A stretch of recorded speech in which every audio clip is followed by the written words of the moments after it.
Heya! This is Pokeball 35, and I love Deltarune. You know, just chilling alone in the closet. Just two friends chilling in the closet, like normal. Touching brooms and stuff. Power Beast Form S!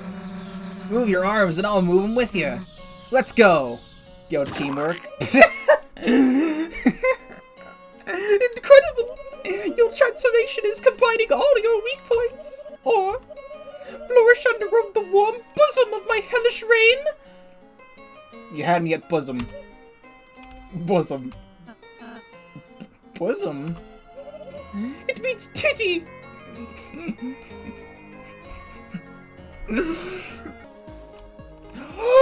Newbert! You want to be a big shot? I think I want to be a big shot. He wants to make a deal, but don't give him your money. Enlarge yourself. Would you like some penis enlargement pills? I was wondering where the giant toilet would be. Yeah, let's just do that. Yeah, dude, fuck me up. I love Deltarune a lot, actually. Partners, here it comes. Here it comes. Hollow Knight. Deltarune! Deltarune! Deltarune today! Hang on. Chapter 3. Deltarune today! Deltarune today! That's different. No! That's different. That's news. Everyone shut the fuck up.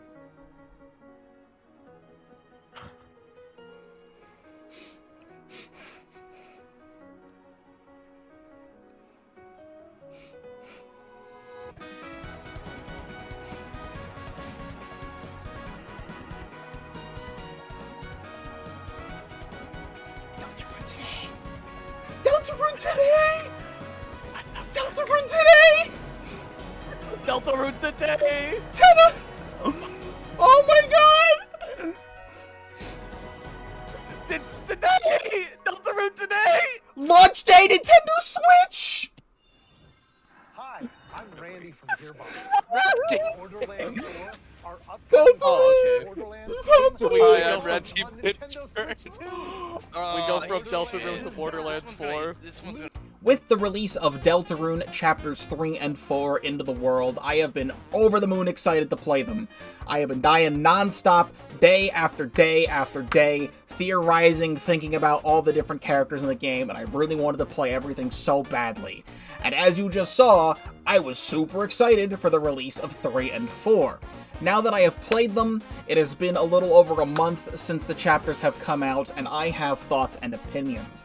And a thought and an opinion that I have is that you've seen the title, even though I don't even know what I'm actually titling it. I'm tying between a couple different things, but you've seen the title, that Deltarune Chapter 3 has disappointed me.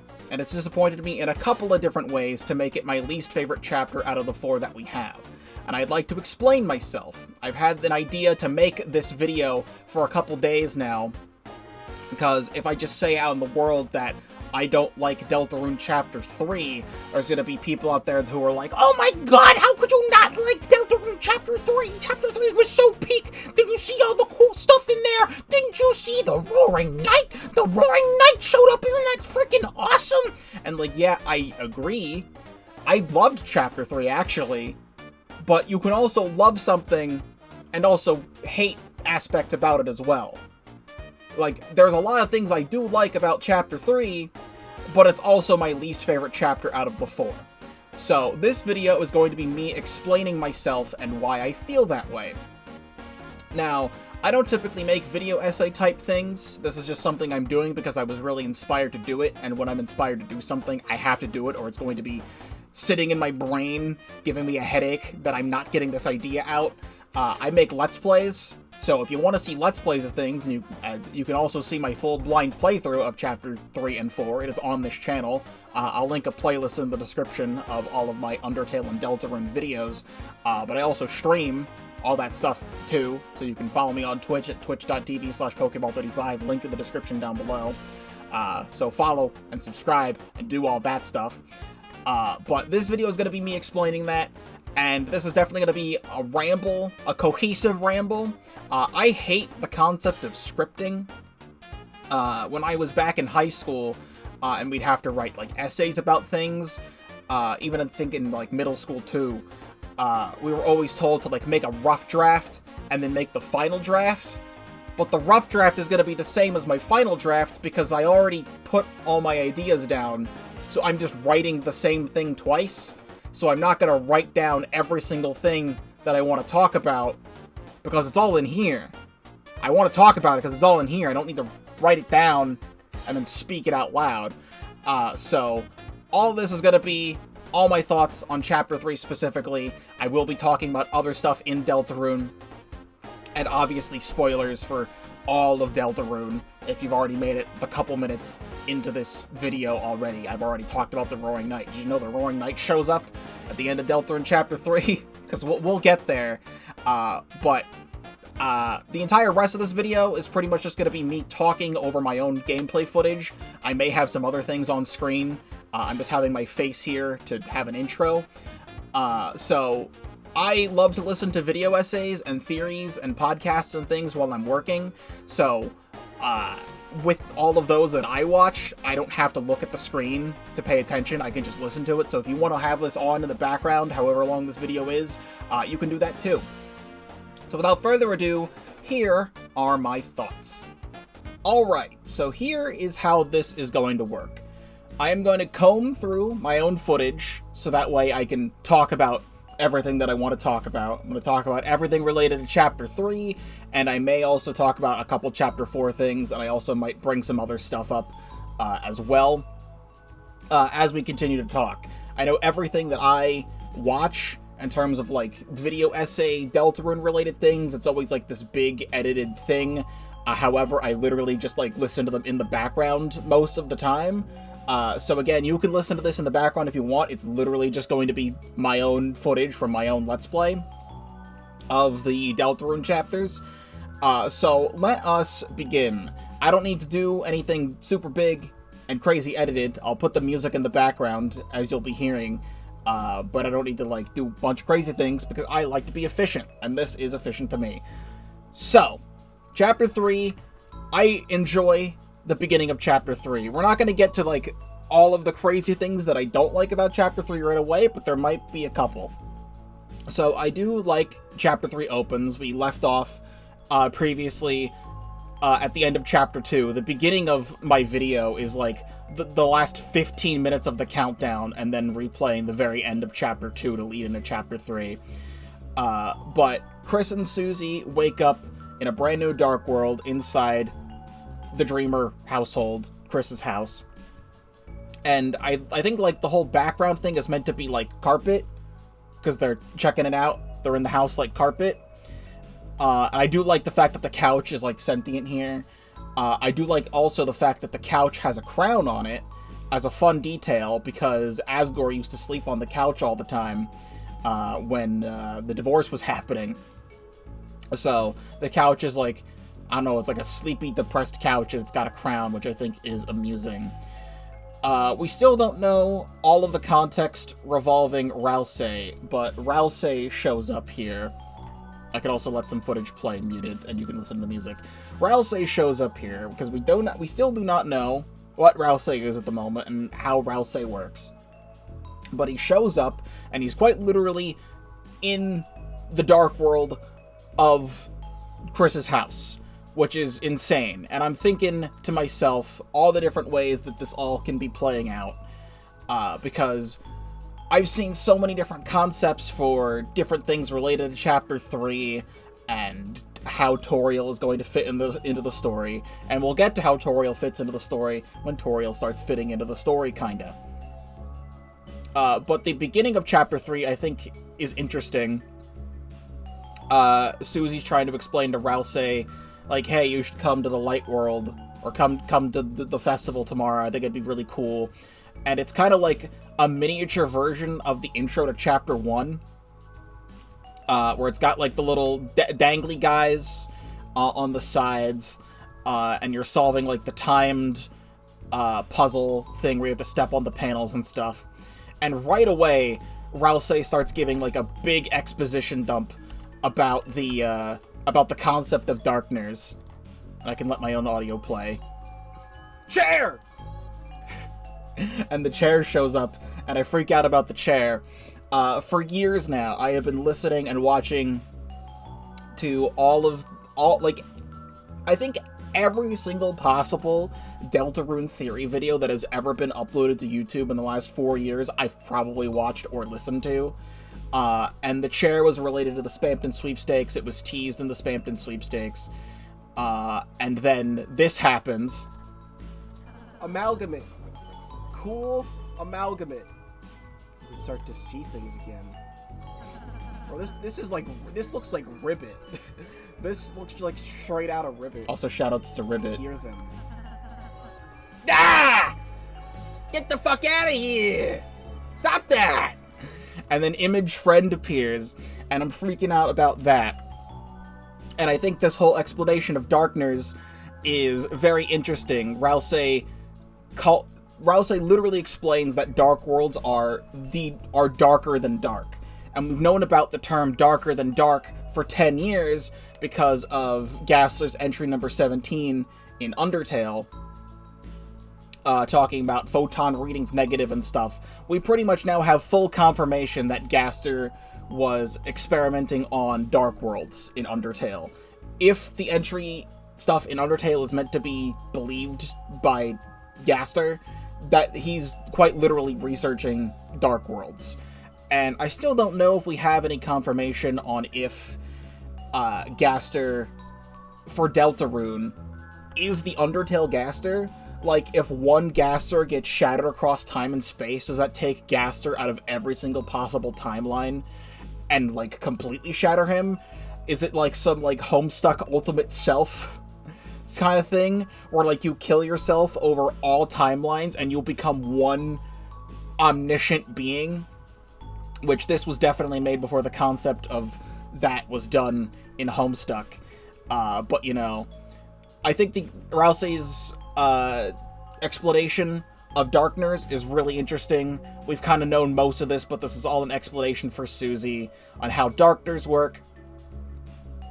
And they have a whole emotional scene, and all of a sudden... Wow! What an amazing performance! The audience has been brought to tears, folks. Who the heck are you? I love this voice. I was hoping you'd ask. Mike, play the VHS. So the whole thing with this, I was completely caught off guard by this. It's a great surprise. The introduction of Mike and Tenna into the story. Immediately, I got exactly what, like, Tenna's voice was supposed to be. It's supposed to be a classic game show host, or like a radio TV star. Here I am, classic, and it's me, I'm Tenna, and I'm going to tell Mike to play the VHS now. And I really like doing that voice. It's very, very fun. And the community has been speculating about Mike for years and years and years because of Spampton's lines. He has like 3 lines in Chapter 2 talking about this mysterious Mike figure. So finally getting to hear about Mike is incredible, and I'll let this play in full.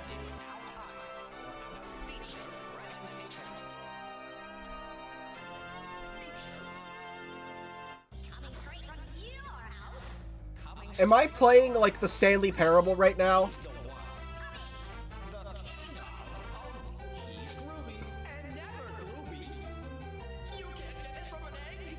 Peepus!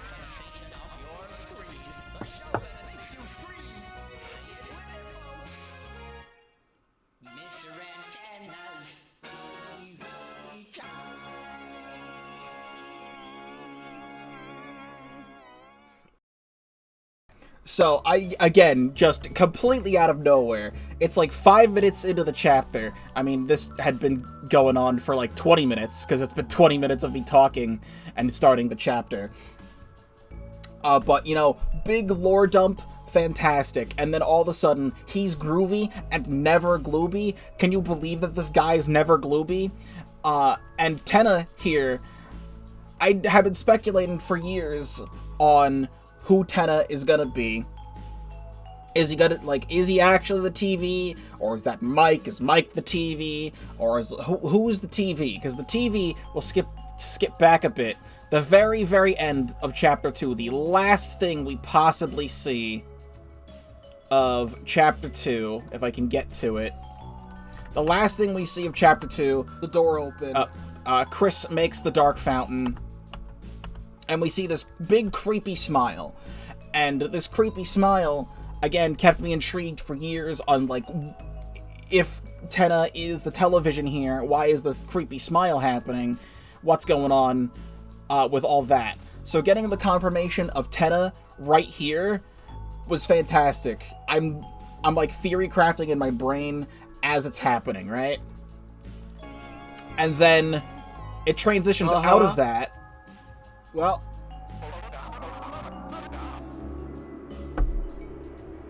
oh my fucking god. And I'm just thinking, like, oh, like, again, he's massive compared to them in a completely different sprite art style, and I absolutely love this. And as we get to know Tenna throughout the chapter, I'm saying it right now, Tenna is the best thing about this entire chapter. He's so alive and energetic, and his animations are hilarious, and he's just an amazing character all around. And I know I'm gonna keep talking here, and I'm like 10 minutes into this segment, and I haven't even gotten to like any of my points yet. But we're getting there, I swear. It's gonna be a long ramble, because that's how I get my thoughts out, is that I have to just speak, and I remember things as it happens, and that's what this is gonna be. So, something that I don't think a lot of people talk about is the fact that Tenna is like 3 to 4 Chris's tall. Like, Chris is small compared to Tenna. I don't feel like anyone brings up how massive Tenna is. And I think it's funny that Tenna shrinks and grows with his mood and stuff. When you skip ahead and Susie says, "Oh, we're not playing the show," Tenna gets so upset. "Oh, that's just hunky-doody, you know, you do you, and I guess I'll just be me in the logo." And it's just so funny to see him shrink and grow with his mood. But I'm not gonna go, like, beat for beat through everything. I gotta, like, speed up by talking here. So we get introduced into the dark world here, and the first problem arises right here, where we talk to the Zapper. Slightly ahead. I talked to Lenino and Elnina first, I believe, or like go there. But the Zapper here says, "Your performance will be graded S rank, A rank, that sort of thing. There ain't no shame in having a low rank, so just have fun." And I'm thinking, okay, we're gonna get graded on some sort of performance here, and I'm being told straight up, do not worry about having a bad rank. If it happens to happen. I'm thinking, like, if it's just gonna be like an item reward, am I gonna miss out on like a piece of armor? I'm gonna miss out on a healing item. That's completely fine. It would suck, but I had missed out on some armor before. I think I had forgotten to grab one of the ribbons in Chapter 2 or something, because I never got the twin ribbon in this save file until after this, because in this chapter you can get a pink ribbon and you can get a white ribbon to make a second twin ribbon when you start Chapter 4. But then this happens. This fucking game, man. This fucking game. I'm gonna fucking... Chris. So we see Ram here, but then also just like... Shit. It really is. I'm so happy I played Everhood before this, actually. Also, shoutouts to Everhood. It's an interesting game, and you should check it out.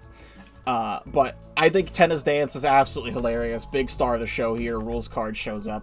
And this entire intro was meant to be like, hey, these are the characters you're going to be seeing on this new TV show. And we get into the whole Tenna's introduction of the boards, and I think the whole thing of Chris, Susie, and Ralsei playing a video game where they are the main characters and it's meant to parallel the adventures that they go on of being, like, you know, a funny little thing, and it's in a video game, and it's very interesting because this part of the Dark World is based on Chris's relationship with Azrael. They used to play a lot of video games growing up. They probably had like an NES or a Super Nintendo or something, because that's what this is based on. It's kind of like a more textured, slightly better looking NES game that they're playing. They have this very weird console. Like, the console itself looks like a Nintendo 64 to me. I don't think we ever get to see what the controllers that they're holding actually look like in this scene. But I think it's shown later on that they're kind of like NES, Super Nintendo controllers. But I think the whole board thing, we can kind of just skip mostly through this. I think this is very, very funny. Going through, answering all the quiz questions, getting to know more about Tenna and about Chris's past, because a lot of the questions are related to Chris. And, you know, we have, like, the whole Thrash Machine joke, and we get to see Lancer a little bit. And then we get to have... I wasn't expecting Lanino and Elnina to show up this early on as a boss fight, but they do show up here. It plays an amazing song, which is Rooter Buster. It only plays twice in the entire chapter. They made a whole remix for this and everything. I've heard some stuff, and people say that Lanino and Elnina are actually stand-ins for Toriel and Asgore in this situation, because they're two lovers who get into an argument and break up in this thing. And I think there's a moment where Tennis says, or it's like, these two are professional power couple, can't find the line exactly. But Tenna talks about how it's normal for couples to fight, isn't it, Chris? And something along those lines. So Lanino and Elnina break up in this scenario, and then we go to the first minigame here, and I do not know exactly. I'll have to see at the end stats. I think the physical challenges are really fun. I did like the cooking minigame, and I also think it's very funny that Tenna, with the way he talks, he has like the big bold text and the sound effects here. Family, as you and your brother...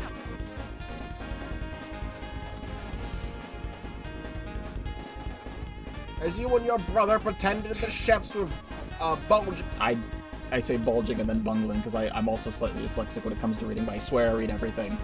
The fact that he uses, like, sound clips from Undertale in his stuff is very funny here. The big problem... Okay, I also just did terrible on the battles. So the battles beforehand do get ranked, but again, it had been a little bit since I'd done all the battling, and the Shadow guys had some funky attack patterns where I was constantly getting hit, but it's like, it's fine. It's like, you know, get back into Deltarune. I've been playing a bunch of Deltarune and Undertale fan games, but getting into the official game and all that stuff, it's hard to get back into it. So the thing to talk about the chef game here, where you have to stack all the food and throw it at the Shadow guys. You'll see the button prompts down here are controller prompts. I don't have a controller plugged in. I don't know why it ever shows those. I like to play Undertale and Deltarune, and any of the fan games that I play, I like to play them with a keyboard. It just feels natural to play this kind of game with a keyboard to me. This is entirely a me thing. It could also apply to you.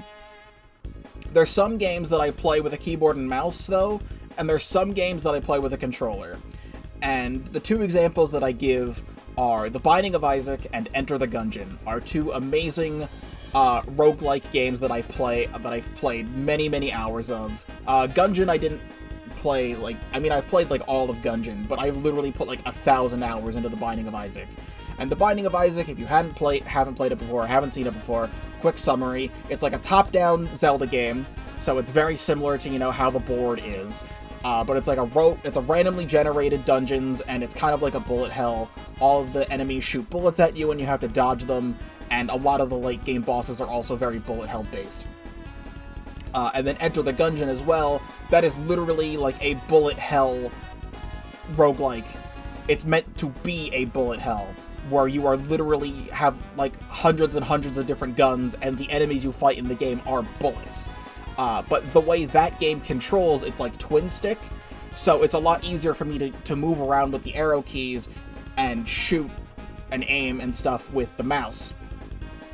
But when it comes to like Isaac, I don't play Isaac with the keyboard, I play Isaac with a controller, because just the way that game is also twin stick, but just for the kind of game that it is, where it's based off of The Legend of Zelda, it's a lot easier for me to play that game with a controller.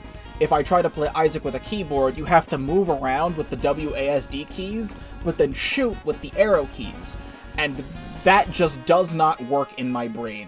Something about that just does not work in my brain. I couldn't tell you why, it's just how I function.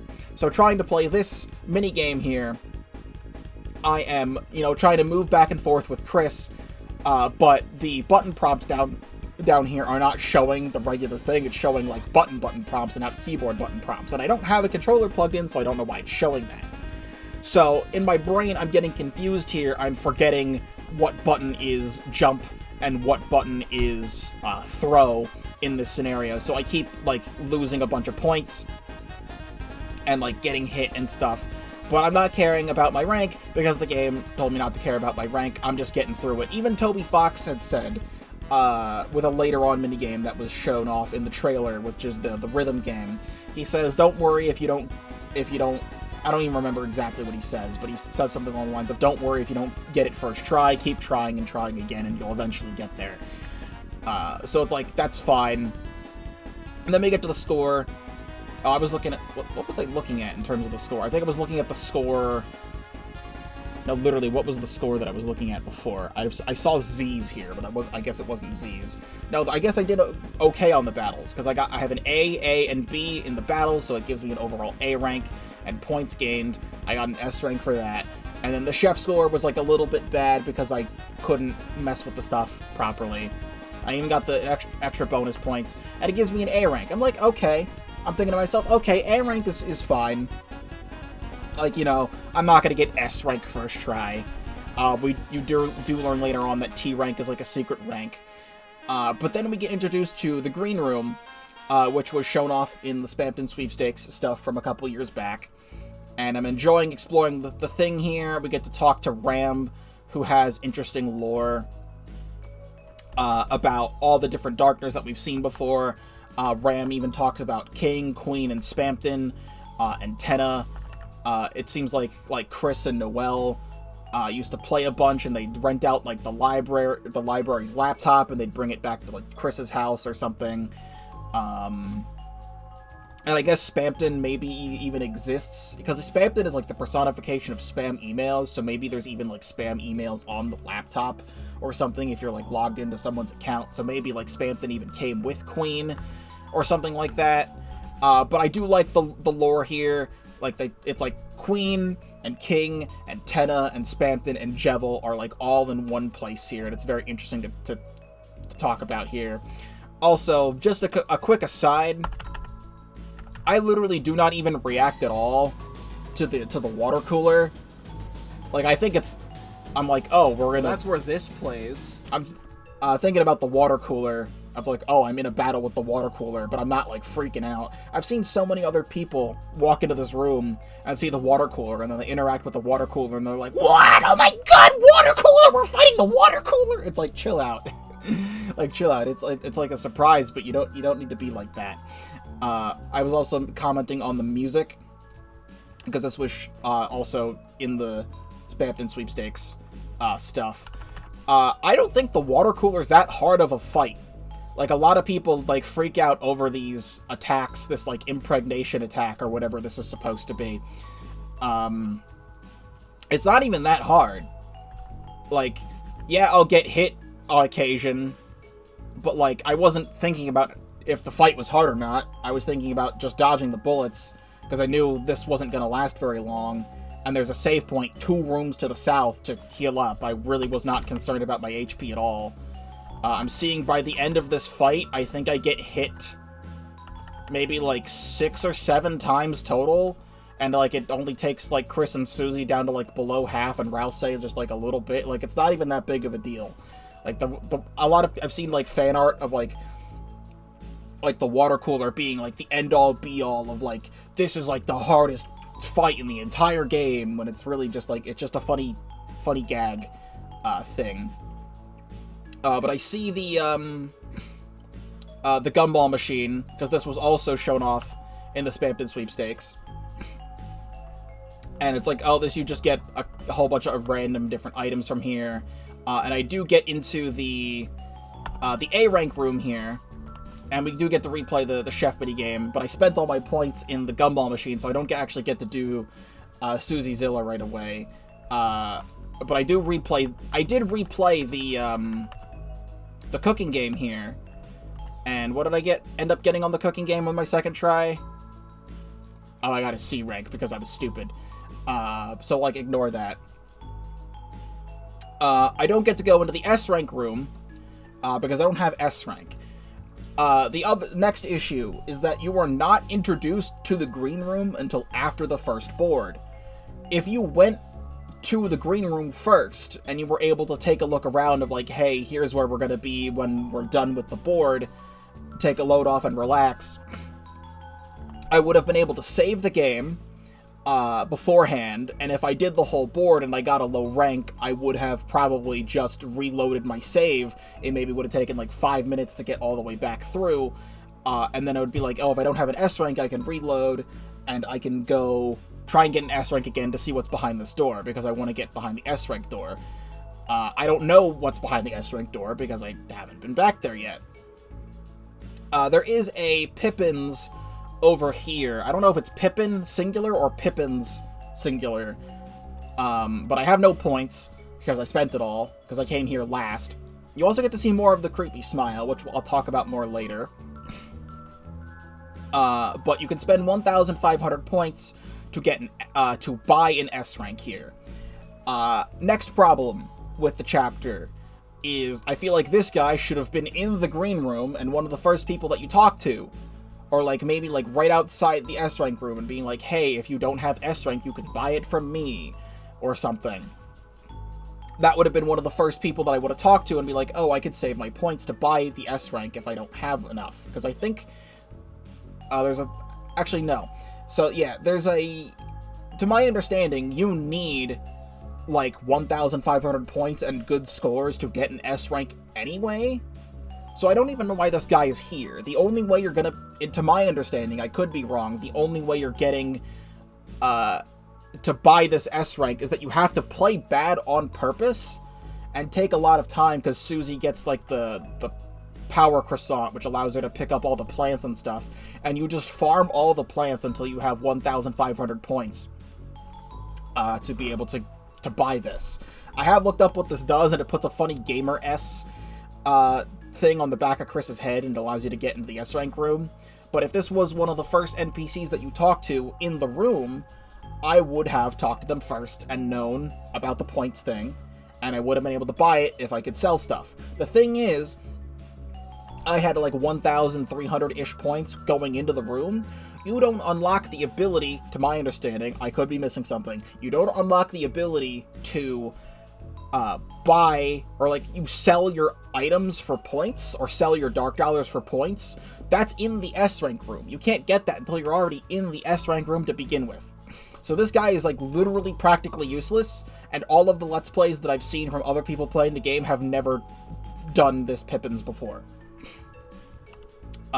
So that's that problem. And then we move on to board 2. It's a little bit more of the same stuff. I do enjoy going through here. The Pippins do have a little bit of hard attacks to dodge. But the song that plays in this area is Paradise, Paradise. This has to be one of my favorite songs in the entire chapter. It's like up there, probably like top 3 favorite songs in this entire chapter. It is just so good. I've probably listened to Paradise, Paradise more than any other song in this entire chapter on my own time. It's just that good. I do like the bonding moments that happen between Chris, Susie, and Rousey here. Rousey's character arc throughout this entire chapter is trying to become his own person. It's talked about near the end of Chapter 2 in the Acid Tunnel of Love segment, where Rousey doesn't really know what being Rousey-like is. But Rousey throughout this whole segment is, like, trying to learn, like, to like the video game. The thing that I did here is that I did Let's Go Back to Normal. So I switched the control back. But if you do the other option, Rousey takes control, and he has a really fun time controlling the game for a little while, because he never really gets to have his own independence, because he's always relying on Chris and Susie to do everything. And Rousey just, like, is just a servant, because that's just what he's meant to be, because he's a Darkner, and he's trying to find his own purpose. So I really liked going through Board 2. And the whole thing here is fantastic, and you get to hear Rooter Buster again with this one shudder, the only other time Rooter Buster plays in the entire chapter, which is a big shame. But trying to learn these attack patterns was kind of crazy. I did find the secret lawnmower game, and I also managed to find the secrets at the top of the room in the water, and then Tenna, like, kicks you out and stuff, and I thought that was funny. The whole rules card thing here, the rules card threesome, is absolutely hilarious.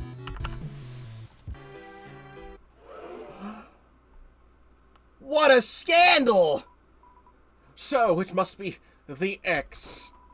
And this is just hilarious. I'm laughing all the way through this. My chat's laughing through it. Another great moment. Then we get into Lightner's Live, which is the thing that was teased in the trailer, and this was also great. I enjoyed playing the rhythm game. And Raise Up Your Bat is fantastic. I don't think I can play Raise Up Your Bat, necessarily, because a lot of people have been getting copyright claimed a month after this game has come out now, of different things. I uploaded, like, a bunch of YouTube shorts related to Chapter 3, because before these chapters came out, I uploaded a bunch of shorts of my old Chapter 2 playthrough from a couple years ago, so I wanted to upload stuff for Chapter 3. I uploaded a short of my playthrough of Raise Up Your Bat for the first time, and that YouTube short literally got taken down by, like, Materia and YouTube. So that's fun. I haven't gotten any claims or anything on these videos yet, but Raise Up Your Bat was great, and I got an S rank on this board. I managed to do the battles really well. I got an A on the battles, I got a bunch of points, and I managed to get... I barely missed, like, any of the scores on Raise Up Your Bat. So I got an S rank on this, and I'm thinking, oh, great.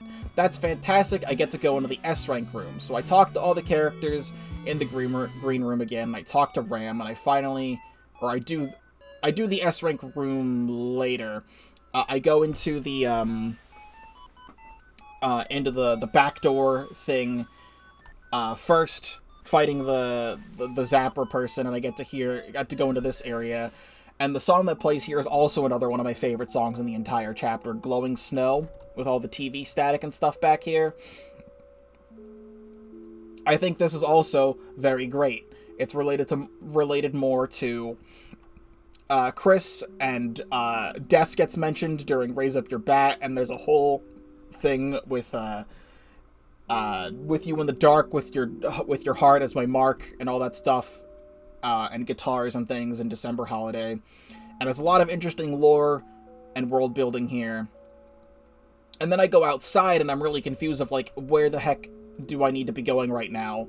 I don't know what way is progress. So I go back, so I see this first. I see the cutscene here, and Tenna takes you out. So I actually, like, reload my save and go into the S rank room after. I think the S rank room is quite funny, seeing, you know, it's the S rank room, but it's also, like, beaten down and bad down here. But then you go backstage. You do get to see the controllers here. And I want to make note of myself going behind the curtain here, and I see the manhole, and you can see me pogging here. I'm like, oh, manhole. I'm thinking, what the hell is happening back here? Because the manhole is related to the Weird Route. If you remember in the Weird Route, Chapter 2 Snowgrave stuff, after doing all of the stuff in Snowgrave, you enter a manhole, and it skips the entire rest of Cyberworld, and you go straight to Queen's Castle. So I'm like, okay, manhole, weird route related. Gotcha. So then I go to the game console, and I don't have the controller, and then I go back to the next one, and I pick up the controller. Oh, a gamepad no one wanted to use. The buttons are ugly pink and yellow. It's the knockoff controller under Azrael's bed. So I'm freaking out about that. I also should have probably clarified like half hour ago when I started recording this. I got sick. I got really sick like a week before these chapters came out. Absolutely terrible timing. Like literally a week before, I woke up one day and I'm just like super sick. And then I try to get better throughout the week, but like the Switch 2 is coming out the following day after this. And I'm trying to do a bunch of voice acting for Deltarune. So it wasn't the greatest combo of things happening, but I powered through. You could, if you go back and listen to any of this, you can tell that I lose my voice a little bit in all of this. So I boot up the backstage game, and throughout this, I think it's very interesting going through and finding the sword and killing all of the enemies, because killing things is related to the weird route. So I have no idea what is going on at this point. I have no idea if I'm on the right path or if I've stumbled onto weird route stuff. But the next issue arises when I make it all the way to the door. Also, something about the door that I didn't notice in the beginning is that this door to the Ice Palace in the game has the Deltarune on it, but there's also a fourth upward triangle here. It's very good to make note of the fourth upward triangle. So I got the "Aren't you forgetting something" message because I did not get S rank on the first board. So then the next problem arises where I get to talk to Ram again, and Ram says if only you got an S rank earlier. I think it was like a thing on the Spampton sweepstakes had something along these lines. It was like deltarune.com/romb, which I'm actually going to bring up. Deltarune.com/romb had this here, and it says nobody will shed a tear for him in the title of the thing, and you open up the doors, because the doors here are actually the doors to the S rank back doors, as if only you had the blank. Your luck might have gone another way. No blank, no crystal. So, in that moment, I know that I have fucked up in some way. And let me tell you about something else. About me. I do not like the feeling that I have missed something. If I have an example, as I actually should have brought this up earlier, I'm going to move this out of the way and go to here so you can see an example. If I go to here, I'm going to open up this video of mine. If you haven't seen me play this, I played a ROM hack a couple years back of New Super Mario Bros. Called the New Super Spampton. And it is literally New Super Mario Bros., but you play as Spampton. You can also play as Jevil as a secret character, but it's New Super Mario Bros., but you play as Spampton. So, like, if we're taking the concept of, like, a 2D Mario game here, there are 3 star coins in the levels, and for, like, any of these platforming games, and even, like, 3D collectathon stuff, if I'm going through and I feel like I'm being incredibly thorough about everything that I'm doing, and then all of a sudden I get, like, star coin number 2, and I missed number 1 somehow. I'm trying to see if I could find, like, a proper example. Like this right here. I do the normal exit of this level, but I miss the 3rd star coin, because I don't know where it is. It had been many years since I played New Super Mario Bros., so I didn't remember where it was. So I hate the feeling of I'm at the end of something, and I missed something. It's not a great feeling for me, and I'm thinking throughout this entire time, as I'm going through the rest of the chapter, what else could I be missing, or how could I change something? Have I missed the Shadow Crystal? Have I missed the egg? All throughout the entire rest of the chapter. So I do the rest of the cutscene, and we see Tenna goes crazy because Tenna really wants attention. I could talk about Tenna's character here. I really enjoy Tenna's character. He's so funny throughout the entire thing. But he's literally just someone who doesn't want to be forgotten. He's a Darkner, and he needs to serve his purpose, and there hasn't been anyone to have him serve his purpose in years. He's been unplugged in the Dreamer House for so long, and we learn later on at the end of the chapter that Chris's family and Noelle's family used to come over during Christmas and, you know, watch the Christmas specials and stuff like that. And then after Des disappeared, Tenna stopped losing his purpose. People stopped coming over, and then Azriel went away to college, and then Chris stopped using the TV, and then Toriel stopped using the TV, so Tenna has been alone for so long. There's literally a line in this whole thing where Tenna says, "Oh, the family's fighting again," and it's like really sad and depressing. He's such a sad, depressing character because all he just wants is he wants people to notice him.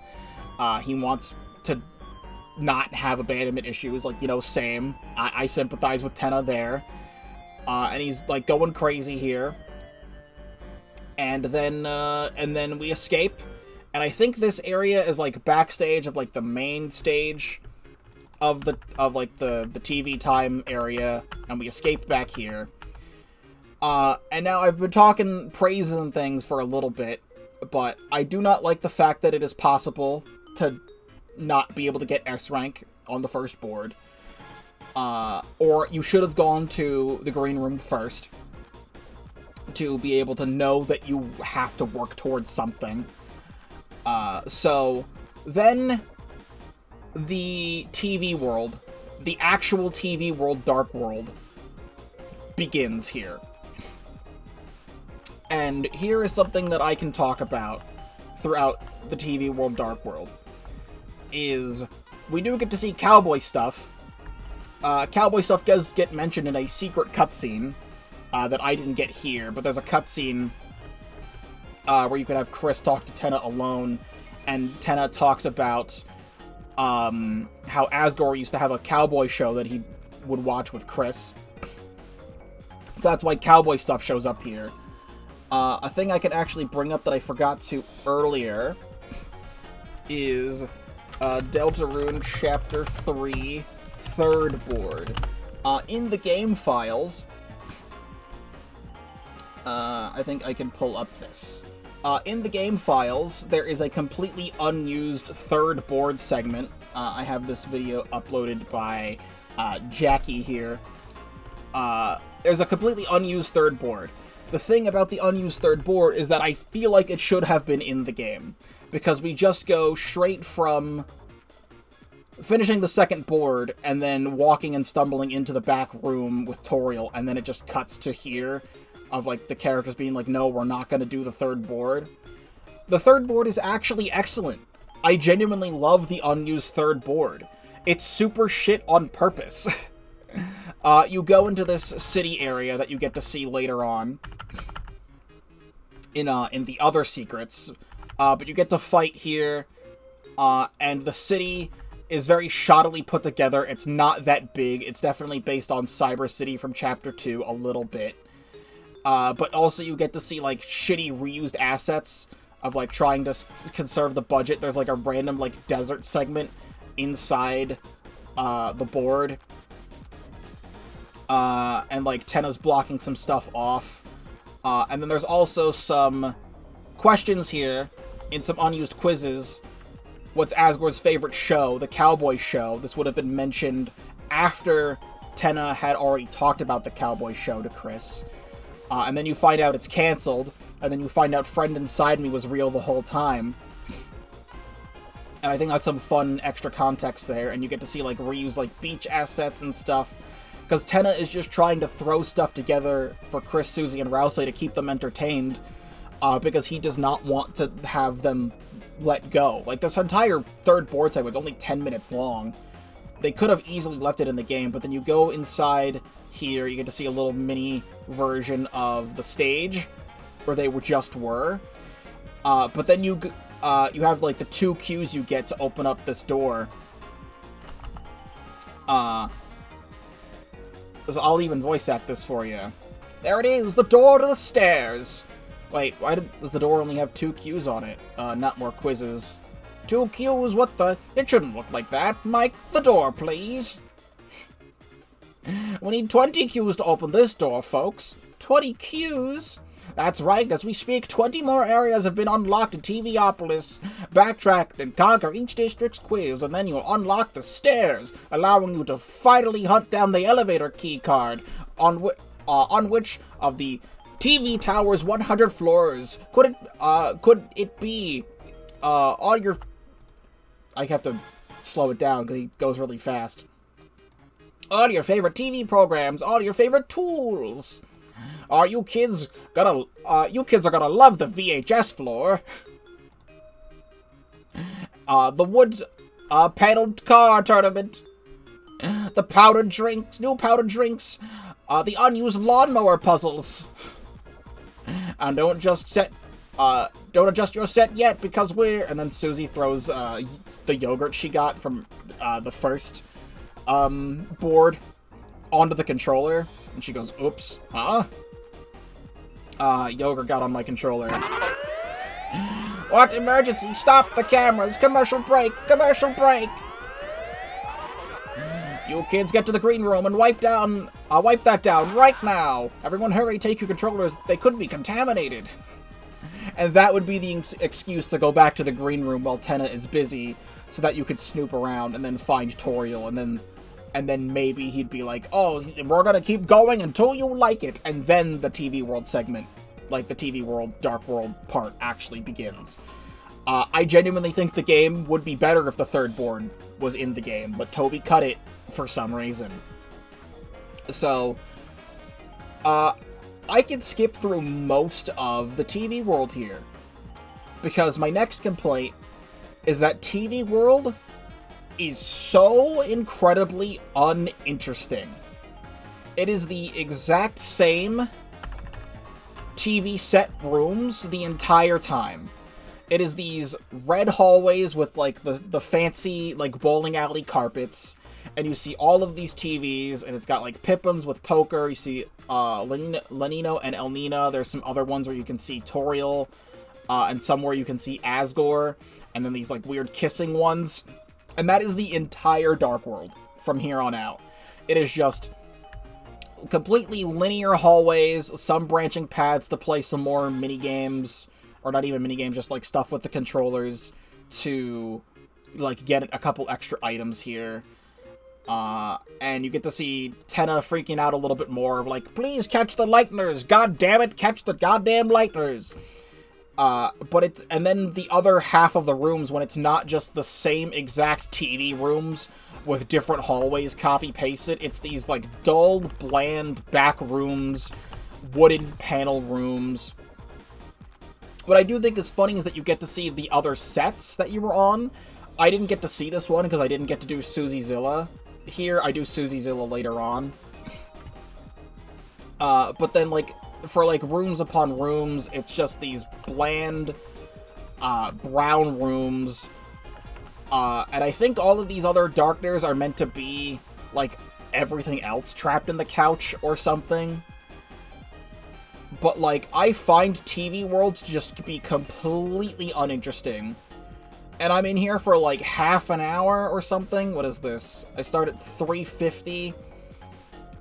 And I'm in here for... No, literally like an hour. I'm in here for like an hour, aside from like a couple other cutscenes. It's like 40 minutes to 50 minutes about of just like the same bland rooms. And here's where I could talk about some other things here. Because you'll notice that Toriel shows up one time. She shows up one time and she is asleep in a capsule. And that is literally all she does in the entire chapter. For years, I've seen so many different concepts. I'll even just, like, let some of this other stuff play so you can see some footage. I've seen so many concepts of different things that could be happening in the Chapter 3 Dark World, where Toriel is involved. She's, like, in her, like, pajamas or, like, the queen outfit that you see here, or some other sort of outfit in the Dark World, and she's tagging along with Chris for a little while. Maybe she gets separated from Rousey at some point so that Toriel doesn't see Rousey, or, like, my own ideas is that Toriel is a very, like, stuck-up parent. Like, she does not want her kids to be doing anything other than obeying the rules. Like, you hear from some stories in, like, Chapter 2 of, like, Azriel kissed, I think it was, like, kissed Bratty and, like, spin the bottle or something like that, and then Toriel was so freaked out that Azriel kissed a girl that she made him go to church for a week straight to, like, repent for that. Like, Toriel would not want Chris to be out on these crazy adventures in the Dark World. But she could literally be convinced that it's all a dream. Birdly and Noelle get convinced it's a dream in Chapter 2. So something could happen of being like, Toriel's like, oh no, Chris, you're not allowed to go on this game show. But then, let me skip ahead a bit so you can see more than just this. Yeah, Toriel could be like, no, Chris, you're not allowed to go on these crazy adventures. You're my child. You have to stay safe. But then, like, Tenna could be involved and be like, oh no, Toriel, don't you want to have fun? And then, throughout the chapter, maybe, like, Tenna does a bunch of things to, like, impress Toriel. And being like, oh, maybe this is a dream, and I can actually have fun and do some fun things, with my child for a while. In this crazy fantasy dream, and then she'll wake up in the beginning of Chapter 4 and be like, oh, I had a very nice dream last night. And stuff like that. Toriel's involvement being literally zero. She has no dialogue. She is trapped in a capsule for the entire chapter. Is such massive missed opportunity. I actually saw something. Let me grab this. I saw something, like, right before I started recording this. I use Blue Sky all the time, but I still like to look at Twitter for, like, different art and things. And I found this piece of art by Play Center or Lua of this, like, Chapter 3 concept. They say this as a joke. Deltarune Chapter 3 if Tony actually loved his fans and didn't give us that glooby TV time slot, but instead gave us some Toby Court juice. But, like, stuff like this. Not exactly, like, the same Tenna design, but, you know, like, being on different, like, TV sets and things, and Toriel being involved in the Dark World in some way, and she actually gets to, like, use her fire magic for the first time, because there's no magic in... I have that up. There's no magic in, you know, the Light World. The whole thing in Undertale is that the monsters are magical beings, but in Deltarune, the monsters are not magic. Magic only exists in the Dark World. So it would have been really cool to have Toriel as a party member for a little while. Maybe she could have used her fire magic, or done something, literally anything at all, besides doing absolutely nothing. And again, for this being TV world, we are in a world based on TV. If I could go all the way back to the beginning here, you can see, like, at the very end of Chapter 2, when Susie is changing all the channels and stuff, we get to see, like, you know, it is a little bit of foreshadowing towards some stuff in Chapter 3, because we do get to see a weather channel. And we do also get to see, like, a cooking channel.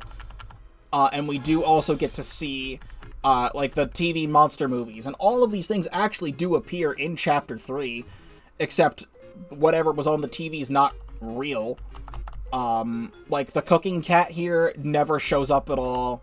The weather person, the weather, it looks like a rabbit on the TV, like a weather bunny, doesn't show up at all.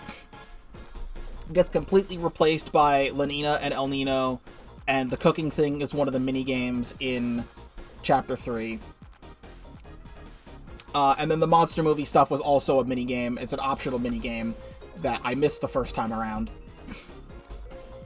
But again, for being TV World, a world based on television and things from Chris's past, all the things that we have here is going all the way back. We have references to Chris and Azriel playing video games when they were young, okay?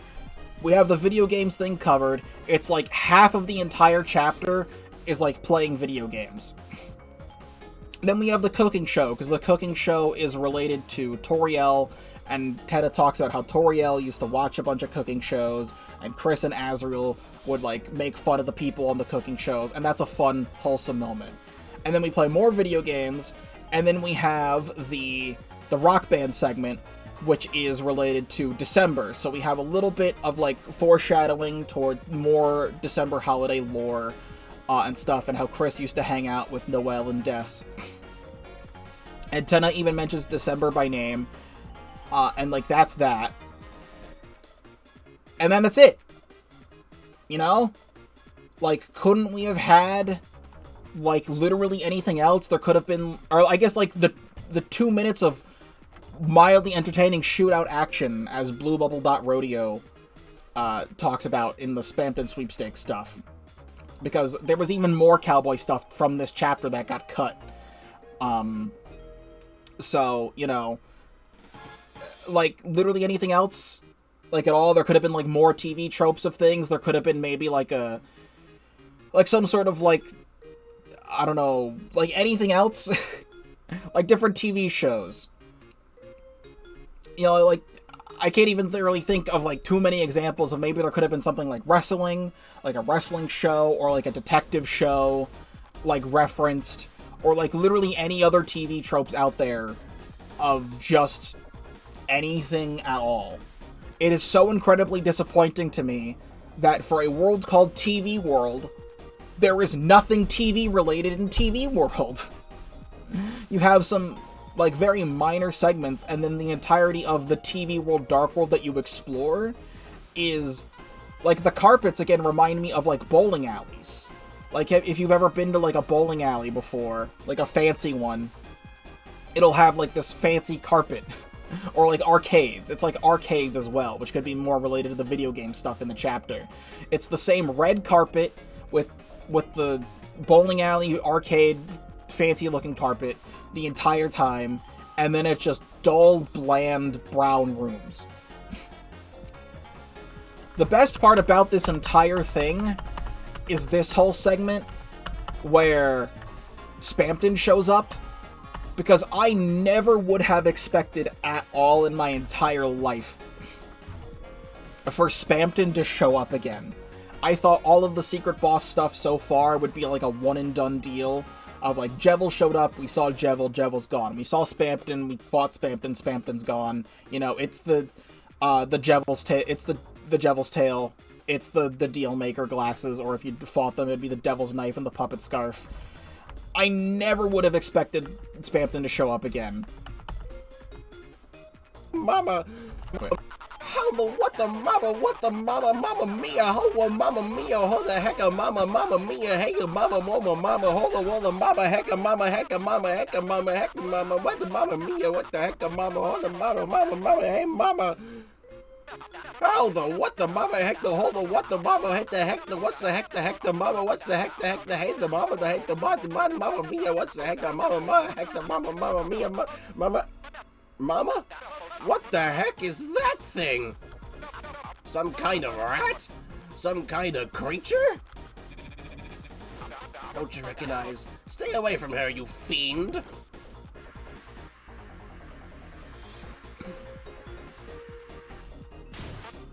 Oh, my little darling, are you okay? Did that overly small, weird, unidentifiable thing hurt you? Don't worry, you're gonna go someplace safe. This is genuinely like one of the coolest things that is in the entire chapter of Spampton showing up again for this little secret scene. But then again, it's just more bland things happening here. Then we get to the end of my part 1 of the chapter. I think it's very funny that Rules is hanging out with Lanina and El Nino through the whole thing because he's trying to become a power thruple and overpower the Fun Gang thruple. That's not a thruple, but it totally is thing here. I think the whole thing where you talk to them and Rules is like, let's see if I can do my Rules voice again. He's talking about, no, I can't do it. He's talking about how, you know, being with Lanino and Elnina makes him, like, second in command, and he gets to finally have power, but then you walk 2 feet to the left, and he shows up again, he's like, it doesn't work. We talked about it, and it doesn't work. And it's really, really funny. The whole scene is really funny, and then Rules is like, please, I'm gonna initiate a battle, and Susie's like, don't start a battle, I'll kick your ass. And Rules is like, I'm gonna start a battle, and then Rousey's like, please don't start a battle. Okay. But what if I do?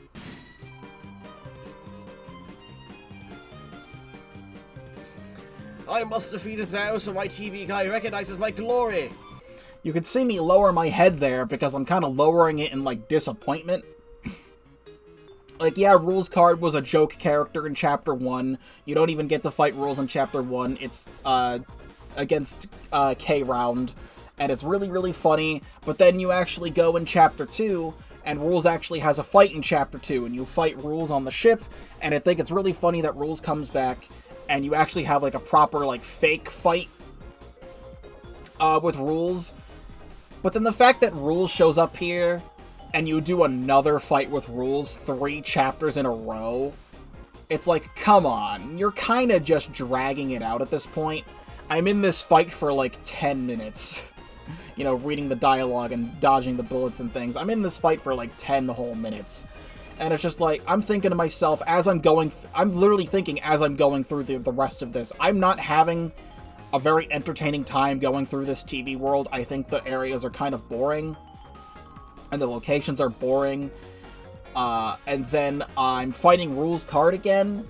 And it's like, come on. Like, but what if I do is a funny line?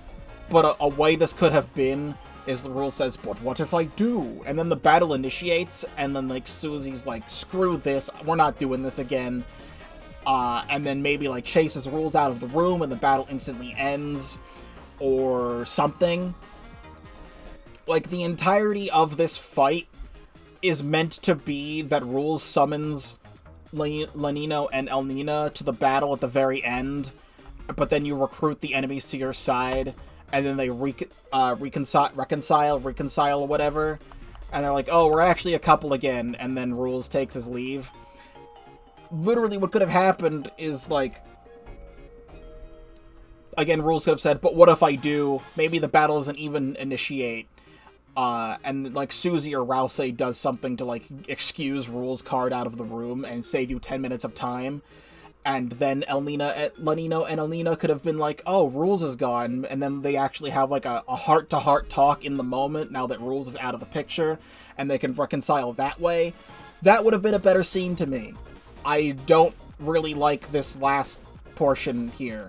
I didn't know how much was left of the chapter at this point, because I was already playing for, like, nearly 5 hours, and this came out around, like, 11 a.m., and I was really hungry, and I wanted to stop playing for the time being.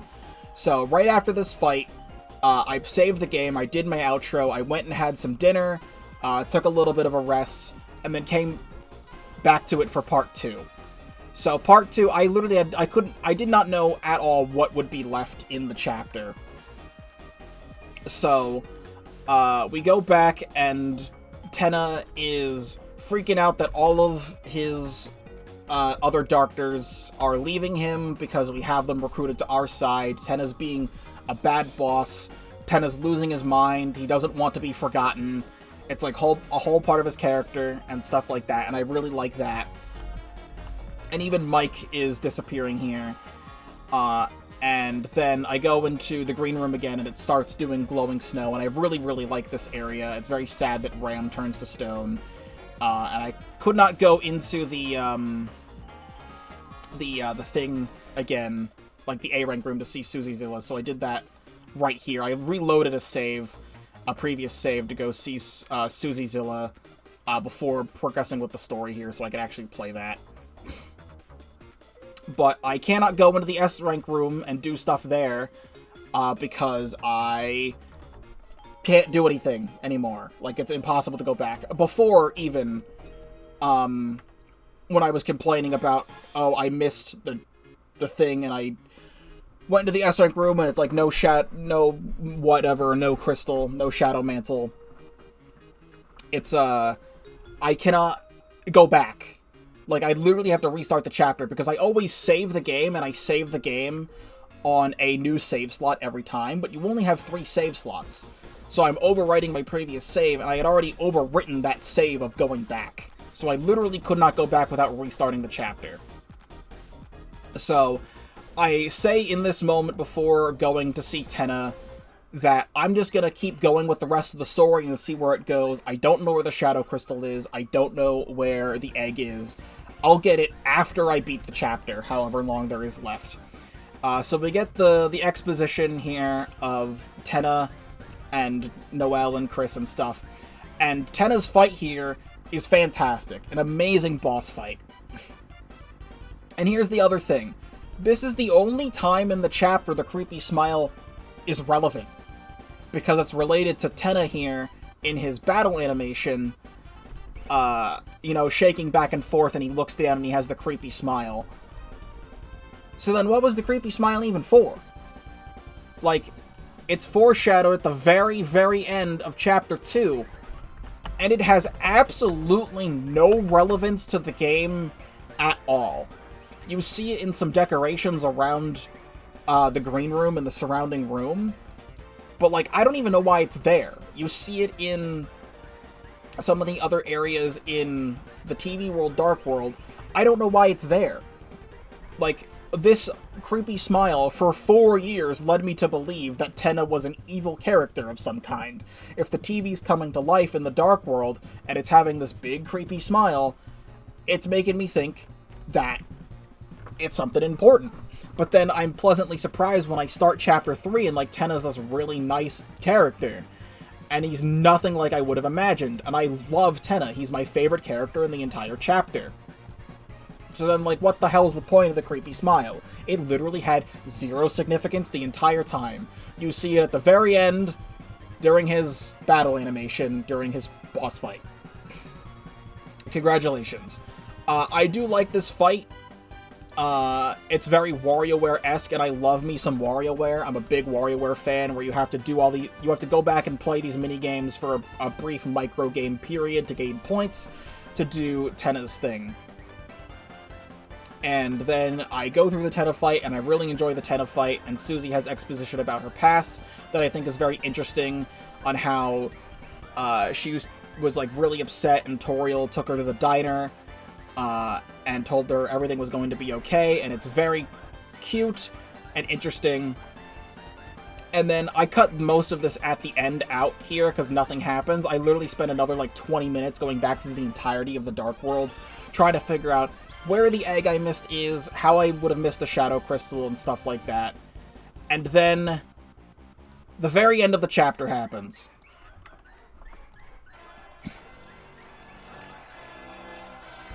Well, they'll take her out of the capsule. Here you go. She's all yours, folks. How wonderful. The family's all together again. Now you can all fight.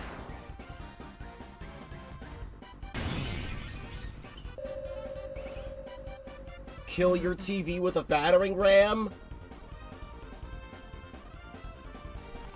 Kill your TV was a thing that has been overstated, or like referenced many, many times throughout the last couple years. It was in the Spampton sweepstakes and in a couple Toby Fox newsletters. So maybe we could have seen this coming of Toriel, or frickin' Tenna dying at the end here. Quote-unquote dying. He doesn't actually die if you play the game correctly. He gets revived in Chapter 4 if you recruit all the Darkners. Like, in the Spampton sweepstakes, Kill Your TV was referenced. Spampton talks about, in some dialogue in, I think, Chapter 2, about some cathode character. And even in the Spampton Sweepstakes, he talks about that. The Spampton Value Network talks about killing your TV with a battering ram and covering it in slime. And in a newsletter, I don't have the image on hand. I can maybe, like, try and look it up really quick. Toby Fox killed your TV. Does that bring up the image? Not that I can see. Or, like, Toby Fox Steamroller. Yeah, there it is. Open image in new tab. There was this image in a newsletter of Toby Fox on a steamroller, running over a CRT television. So, like, killing your TV could have been... I probably should have put that together, but I wasn't thinking about that at the time until it just happened just now. But yeah.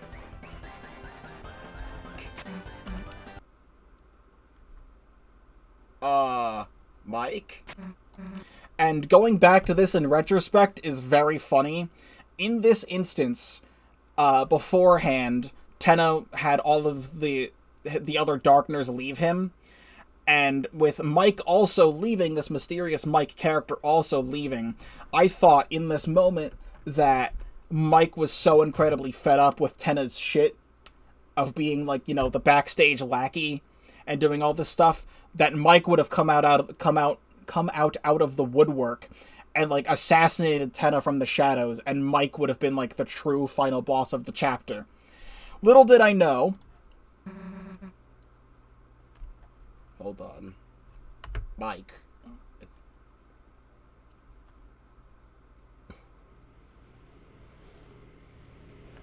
Wait, no, is that the fucking knight? No. What the fuck are you? You've got antlers. You've got antlers. That doesn't feel good. This is the knight. This is just straight up the Roaring Knight, I think. Progressing the text would definitely tell me the answer, but I feel like this is just straight up the Roaring Knight, because Tenna went against the Roaring Knight's wishes. If you don't tell me who you are, then...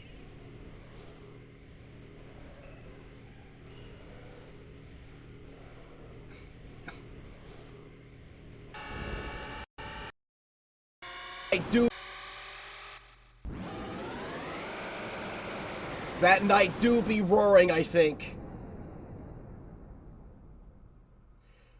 That...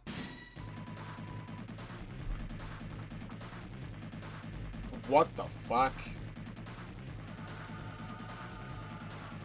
What the fuck are you talking about right the fuck now? What are you fucking talking about right the fuck now? What are you fucking talking about?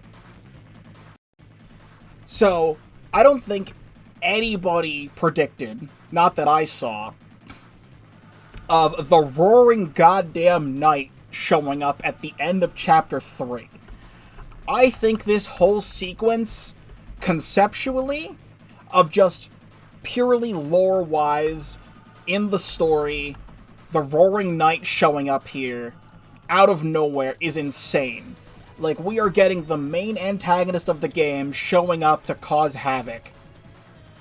And in the moment we see here, we're meant to believe that after we just spent the entire chapter with Tenna, and we just convinced Tenna to, you know, have a purpose again, we're gonna bring him back through the light world and give him a new home and stuff like that, and then he gets assassinated, and then the knight shows up? That is absolutely sick as hell. I die to the second attack, which is those swords. And I'm like, oh, it's a forced lose. That makes a lot of sense. And then all of a sudden, Undyne shows up, which is the other bit of missed potential that I think happens here. There was also a lot of concepts of, you know, Chris opens the front door at the end of Chapter 2 so that an officer can come into the house. Because, like, Undyne was going to be in there and then something was going to happen. So we see that Undyne, you know, finally arrives at the Dreamer house hours later for some reason. But then shows up, has 3 lines of dialogue, and then immediately gets kidnapped by the Roaring Knight and escorted out of the Dark World. Then we leave the Dark World and then go back to the Light World, and we see here... Light World.